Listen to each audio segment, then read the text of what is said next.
Olá, meu povo querido e amado, está entrando no ar mais um programa Se Curtir, Compartilhe Gospel. E hoje nós temos um convidado aqui muito especial, o Dr. Fabrício, psicólogo, psicanalista e também pastor, que vai estar falando muita coisa sobre psicologia e dando um testemunho muito maravilhoso para a gente. Mas antes disso, eu quero dizer também que nesse programa hoje nós teremos um musical com o William Esther no Se Curtir News, daqui a pouquinho. Mas eu não quero me demorar, porque hoje nós temos muita coisa importante para tratar com o Dr. Fabrício. E desde já eu já quero dar os meus cumprimentos para ele. Tudo bem, doutor Fabrício? Tudo bom, graças a Deus. É sempre bom estar com você de casa, com você aqui no seu programa e com todo esse povo maravilhoso que vem acompanhando também nas redes sociais, enfim, os internautas. Muito obrigado. Que Deus continue te abençoando. Hoje, doutor Fabrício Santana, Isso. Eu deixei o senhor mesmo para a gente iniciar desde o primeiro bloco, porque os nossos convidados geralmente entram no segundo bloco. Mas como o assunto sobre psicologia é tão magnífico e tão grandioso, né? É verdade. E que eu decidi colocar o senhor logo de início para estar aqui comigo, para a gente começar logo o nosso bate-papo tão especial, porque eu creio que muitas pessoas vão tirar até algumas dúvidas com o senhor hoje aqui. É verdade. O que ocorre é que as pessoas têm muito mito, e eu tenho certeza que você de casa tem algum mito sobre psicologia. E dentre eles, eu não vou fazer um tratamento com um psicólogo, porque os meus vizinhos e os meus amigos vão achar que eu sou maluco. Mas isso eu já ouvi de um montão. Bem, mas vamos começar pelo release que a sua assessoria me mandou. Sim. Doutor. Eu fiquei muito assim impressionada com o seu testemunho de vida. Então, eu queria que o senhor falasse um pouquinho a respeito dessa história que o seu pai tentou matar o senhor quando era pequeno, com 4 anos de idade. Sim, sim. E eu queria que o senhor falasse um pouquinho disso e queria saber se foi devido a esse problema que o senhor passou na infância que o senhor, de repente, resolveu ser psicólogo. A verdade foi essa. Mas eu sou palestrante, eu tenho, além de ter o meu consultório, tá? Eu atendo na cidade de Nova Iguaçu, eu atendo em 3 lugares e eu tenho o meu consultório particular. Não é clínica, é consultório. Eu gosto sempre de explicar isso às pessoas. E eu também sou palestrante. Hoje eu já ministrei cerca de 28 palestras no Japão, 18 seminários, já ministrei na França, Portugal, já ministrei na Espanha, países da América do Sul e quase todo o Brasil. Eu sempre digo quase todo o Brasil, porque o Brasil ele é imenso. É verdade. Então, nós nunca vamos a todos os lugares. Hoje, isso também, mediante as minhas dificuldades na infância, me fizeram realizar 2 trabalhos sociais. Eu faço 2 trabalhos sociais, não sei se você já ouviu falar, no Vale do Jequitinhonha. Vale do Jequitinhonha é uma região do Brasil que fica no norte de Minas, no sul da Bahia. Existe o Alto, o Médio e o Baixo Jequitinhonha. São cerca de 56 cidades. E eu faço um trabalho também social nas tribos indígenas do Mato Grosso do Sul. Que maravilha! E nesses 2 lugares, eu até muitas das vezes monto consultório, é claro, de acordo com a necessidade e o improviso do local, eu monto um consultório em cada local para atender. E eu me recordo muito bem que eu fiz fizemos um evento social numa época em que eu consegui levar para lá várias pessoas, vários profissionais, cabeleireiro, manicure, enfermeiro, médicos. Eu, como psicanalista, tinha um companheiro que também era pastor e era psicólogo, nós montamos aí nós tentamos montar, conseguimos montar dentro de uma reserva indígena com autorização da FUNAI, é claro, isso é muito bom ressaltar. Sim. Que todo esse trabalho com autorização da FUNAI, verdade. Eu tenho autorização da FUNAI para fazer isso, e também da liderança indígena. Então, eu consegui fazer um trabalho ali dentro, onde muitos indígenas estavam se suicidando. Na tribo Kaiowá, na época, muitos indígenas chegaram até em torno de 18 mortes por semana. Mas qual era a causa, assim, o senhor detectou desse problema? Detectei frustração e depressão. É aonde eu sempre, quando eu vou ministrar minhas palestras, eu ministro palestras, e no início de cada palestra ou seminário, eu sempre faço uma pergunta: quem sou eu? Eu sempre faço uma pergunta, porque, na verdade, o que acontece? As pessoas gostam de saber quem é o outro, querem amar o outro, querem saber quem é a pessoa que está ao lado dela. Eu quero saber, a mulher, geralmente, vai à procura, em busca de saber quem é o esposo. O esposo quer sempre saber quem é a esposa. Mas como eles podem descobrir se eles não conhecem a si mesmo? Verdade. Como eles querem saber quem é o outro? Como você que está em casa quer saber quem é a outra pessoa, se você não sabe quem é você? Então, eu sempre inicio com uma história. E essa história tem uma pergunta: quem sou eu? Hoje sou Fabrício Santana, eu sou formado em psicologia, eu trouxe até uma colinha aqui, me permite usar essa cola? Não, tudo bem, fique à vontade. Eu sou formado em psicologia, com teoria psicanalítica pelo Instituto, que não é no Brasil, foi no exterior, foi Instituto de Teologia e de Psicologia Monte Sinai, que é a tradução, Núcleo Brasil. E eu sou sexólogo pelo núcleo da Universidade Federal de Minas Gerais, Dr. Mauro Filho.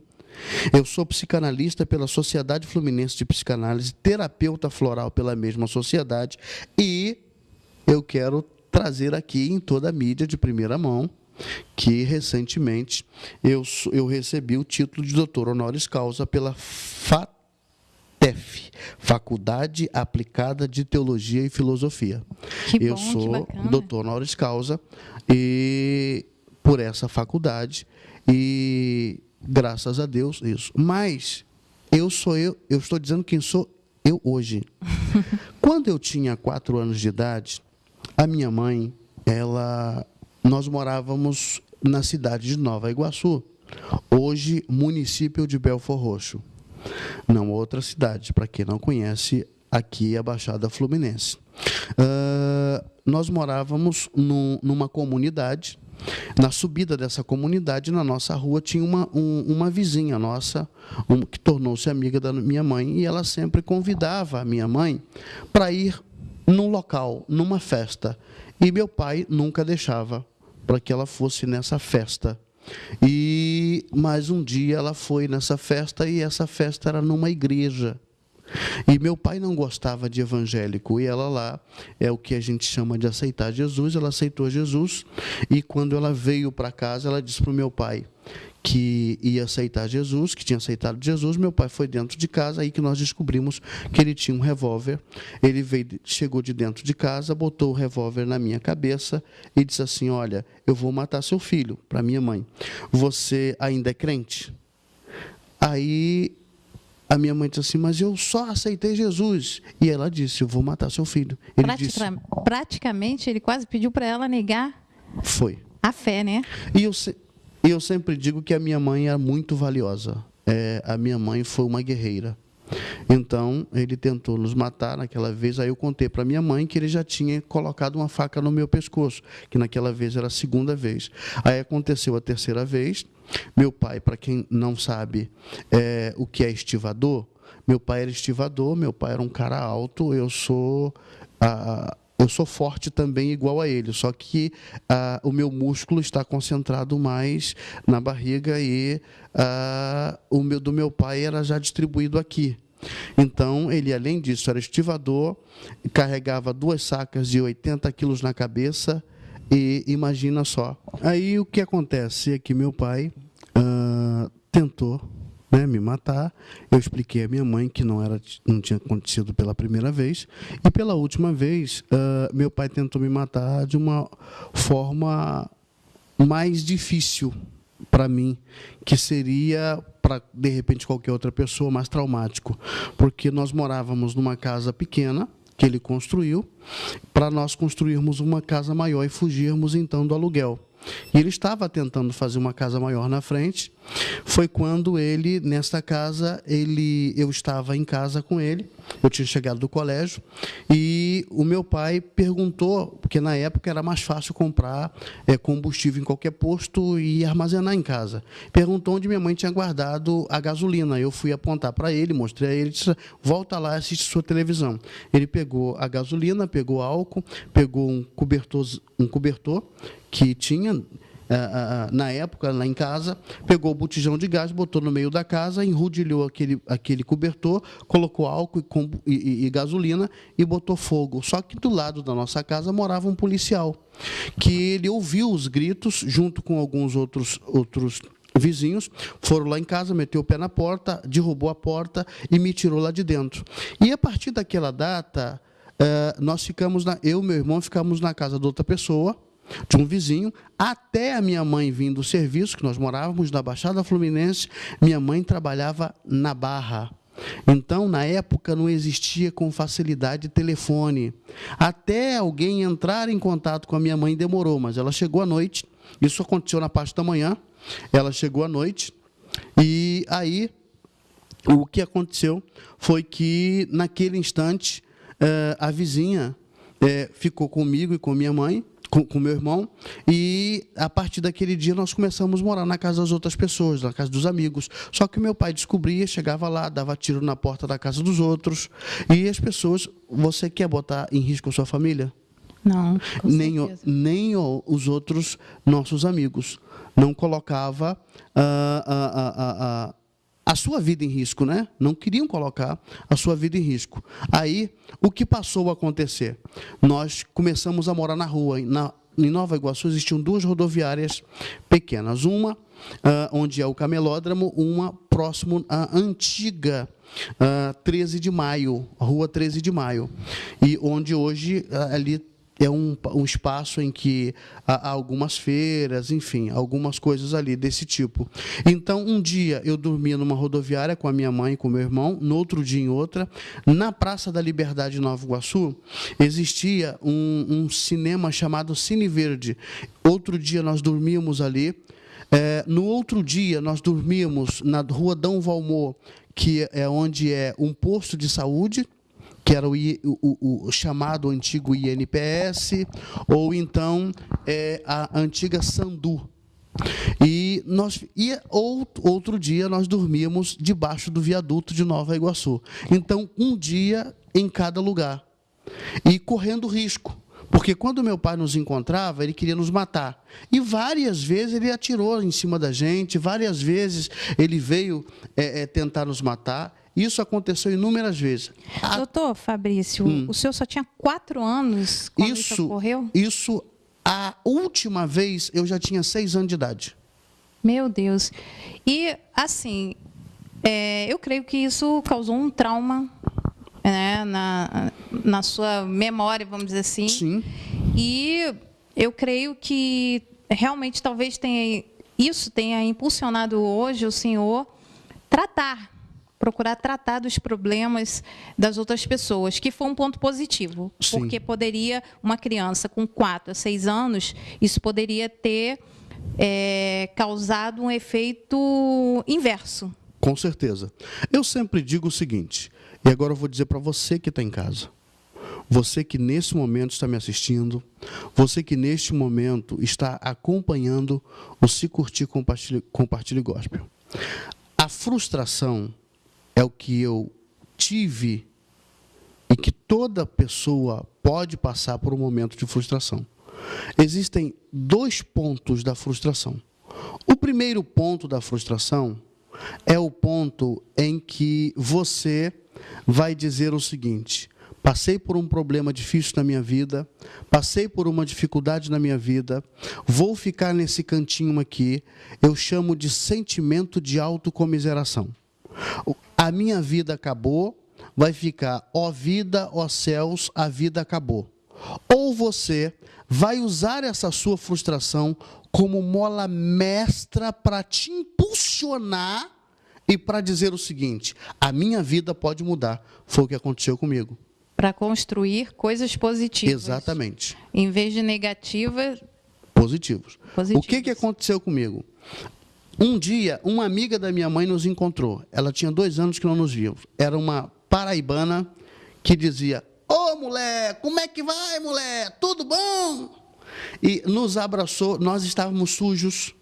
Ela olhou para minha mãe e disse assim: você, fedendo, suja, mal cheirosa ou não, continua sendo a minha amiga. Ela pediu que nós fôssemos na casa dela. Chegando lá, a filha dela de 14 anos fez a melhor comida do mundo para mim. Macarrão com salsicha. Todo mundo ri quando eu falo sobre isso.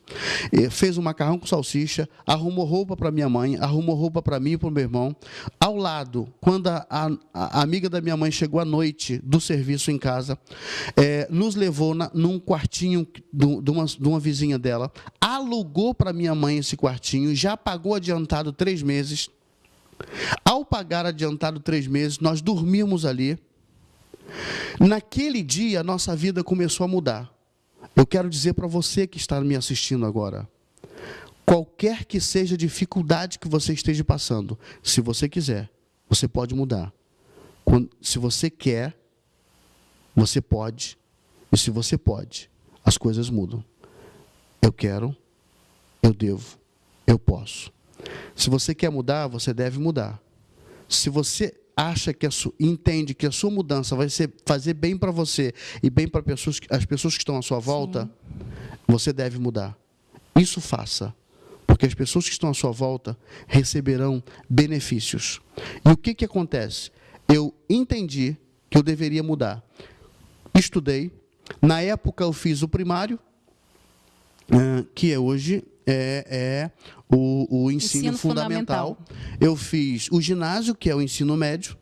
Eu fiz, entrei numa faculdade teológica, fiz teologia, me formei em teologia, me formei através de um professor, inclusive amigo meu, um professor na época meu, que me deu a indicação dessa faculdade, de teologia e psicologia, me formei em teoria psicanalítica. Hoje eu sou quem eu sou. Já viajei muito pelo Brasil e muito fora do Brasil. Se eu sou quem eu sou hoje, eu dou graças a Deus às dificuldades que fizeram com que hoje eu estivesse aqui, para que você curta e compartilhe. E me diz uma coisa, doutor, o senhor como psicanalista, quais são os problemas mais frequentes que hoje, né, a gente estava conversando aqui em off, né, falando sobre as questões que têm levado muitas pessoas a buscar, né, assim, um refúgio para os seus problemas. Então, eu queria saber, assim, quais são as queixas mais frequentes no seu consultório? Tá. As queixas mais frequentes do consultório é não viver a vida hoje, viver preso ao passado. Que é quem vive a vida presa ao passado é porque teve uma frustração, e eu sempre digo que ela está com uma algema no pé presa ao seu passado. Quando eu tenho uma vida de frustração, que eu não me libertei daquilo, eu fico com depressão, que eu tive depressão. Eu, quando tinha, já me formando, aos 18, 19 anos de idade, o que aconteceu comigo? Eu tive depressão, eu quase me matei. Porque muitas dificuldades aconteceram. Inclusive, minha mãe, depois de tudo isso que eu passei, minha mãe voltou para o meu pai. Com 9 anos de idade, fizemos um aniversário. Ele quis comemorar meu aniversário. Ele pegou o bolo, jogou para cima. Na época não era teto, era telha. Jogou para cima. Conclusão, matou 2 pessoas da minha frente. A frustração, a depressão. O que é a depressão? É excesso de olhar para trás, eu sempre digo isso. Quando você está num caminho que você olha muito para trás, você não consegue visualizar o que está na sua frente. Então, a depressão, a pessoa fica olhando aquilo que passou. Você não pode mudar o que passou, mas você pode mudar o seu presente para que você tenha um melhor futuro. E o que é, então, a depressão, a frustração, a euforia, o suicídio, tá? A pessoa deprimida, ela pode vir a cometer suicídio. E hoje no Brasil, existe uma quantidade enorme. Dizem até que a depressão é a doença do século, É a doença do século. É a doença do século. Existe uma quantidade enorme de pessoas que estão se suicidando. E eu ministro, inclusive, seminários de prevenção ao suicídio e para profissionais, psicanalistas, professores, líderes religiosos, para que eles entendam o que é isso e possa tratar nas suas comunidades. Gente, olha, o papo está muito maravilhoso com o Dr. Fabrício. E olha aí, a gente aqui em off, a gente tem conversado muito mais e temos até conversado assim de uma forma até bem profissional. Ele tem passado tantas coisas interessantes que até eu mesmo já estou, de repente, querendo fazer uma consulta com o Dr. Fabrício. E esta consulta eu vou ser obrigada a colocar. Não, com certeza. Ele é um profissional e com certeza. Mas olha, nós já falamos sobre depressão, já falamos sobre síndrome do pânico. Nós chegamos a falar? Não, nós falamos sobre depressão, né? Depressão. É porque nós falamos sobre ansiedade também. Isso porque a gente estava aqui conversando em off. Mas eu quero entrar num assunto com o doutor, porque ele é pastor. Sim. Então eu queria saber, assim, que eu acho que isso deve ser a curiosidade de muitos irmãos, né, de igrejas e congregações, de saber assim, quando é que o psicólogo, ou, aliás, o pastor ou o psicólogo dá lugar um ao outro. Qual é o discernimento que o senhor tem quando o senhor recebe, vem uma pessoa querendo uma orientação? Quando é que é o pastor e quando é ali que é o psicólogo? Em primeiro ponto, eu sempre digo o seguinte, que como profissional, eu não misturo as coisas, tá? Quando eu sou procurado por uma pessoa, porque eu sou procurado não por religiosos, eu sou procurado por pessoas.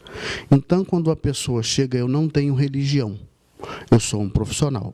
Agora, existem pessoas que olham para mim e perguntam, qual é a sua religião? Esses pacientes, eles têm liberdade com o psicólogo, com o psicanalista deles, com o terapeuta deles. Então, eu digo, olha, aqui dentro não tenho religião. Mas o senhor crê em quê? Eu digo sempre, eu creio em Deus. Tá. E essas pessoas, algumas delas, até já me viram palestrar em igrejas, porque eu palestro em igrejas, independente de ser católica ou evangélica. Eu também sou convidado para palestrar em organizações de inúmeras religiões. Então, independe da religião, eu vou como palestrante ou eu vou como uma pessoa que vai estar dando um atendimento a alguém. Mas acontece que eu também sou pastor. E como um pastor, há sempre alguém que diga assim, eu vou te indicar um psicanalista que é pastor. Aí essa pessoa já chega sabendo quem sou eu, ou até já me viu em alguma pregação numa igreja, que palestra é uma, pregação é outra.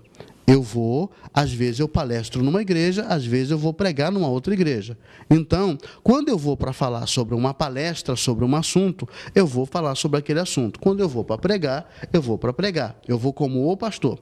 Agora, a pessoa chega sabendo quem eu sou, então ela me faz a pergunta, o que eu tenho? É psicológico ou é espiritual? sempre existe essa pergunta. Aí eu digo o seguinte: quando as minhas técnicas, ou o meu conhecimento psicológico, como terapeuta, ele se esgotar, e eu, como o pastor, tiver discernimento espiritual do que está acontecendo com você, eu vou te dizer, eu vou tratar. Qualquer que seja a questão, eu vou tratar. Eu só não misturo as coisas. Tanto que, quando eu dou um gabinete, eu dou na igreja o gabinete espiritual. Eu vou atender como pastor. Quando eu atendo como profissional, eu atendo no meu consultório. Às vezes, eu tenho pessoas da minha própria igreja que dizem assim: eu quero fazer um tratamento com o senhor. Eu indico outro profissional, mas a pessoa diz assim: mas eu quero com o senhor. Mas o senhor se tornou primeiro pastor ou psicólogo? Eu me tornei primeiro pastor. Eu fui pastor solteiro com 16 anos de idade. Então, doutor, aí o senhor se tornou pastor primeiro, né? Que o senhor fez teologia. Isso, e tudo mais. Eu sou formado, eu sou bacharel em teologia, eu fiz psicologia pastoral e também sou formado em ciências da religião.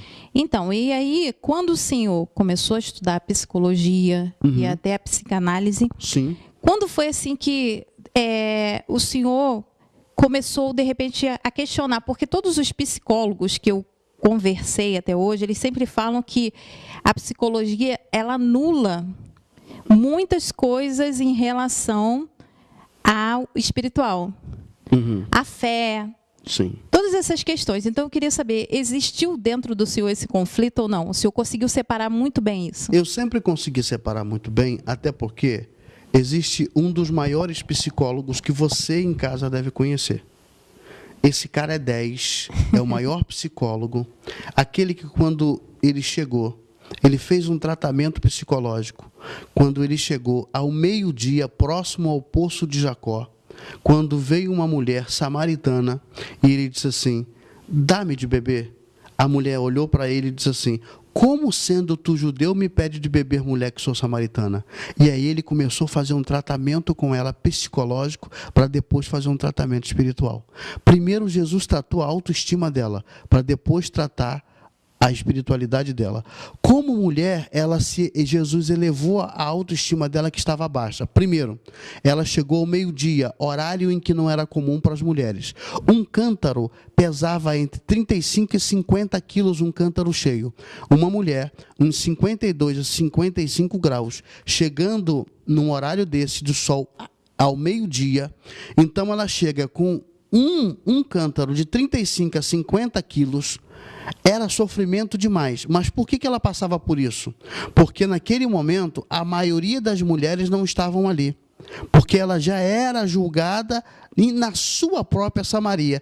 Que dirá diante dos judeus? Mas naquele momento em que a autoestima dela foi elevada, o que ela fez? Ela chegou lá em Samaria e ela disse o seguinte: tem um homem lá que ele mudou a minha vida, vem ver. Ou seja, primeiro ponto, antes de pregar, antes de você se tornar um pregador, você tem que se tratar. Você tem que saber quem você é. Por que você está aqui? Para que você está? E qual é o seu objetivo? Por que você está aqui na terra? Para pregar o evangelho? Ótimo. Mas para melhorar a sua vida e a vida das pessoas que estão à sua volta. Por que você está aqui?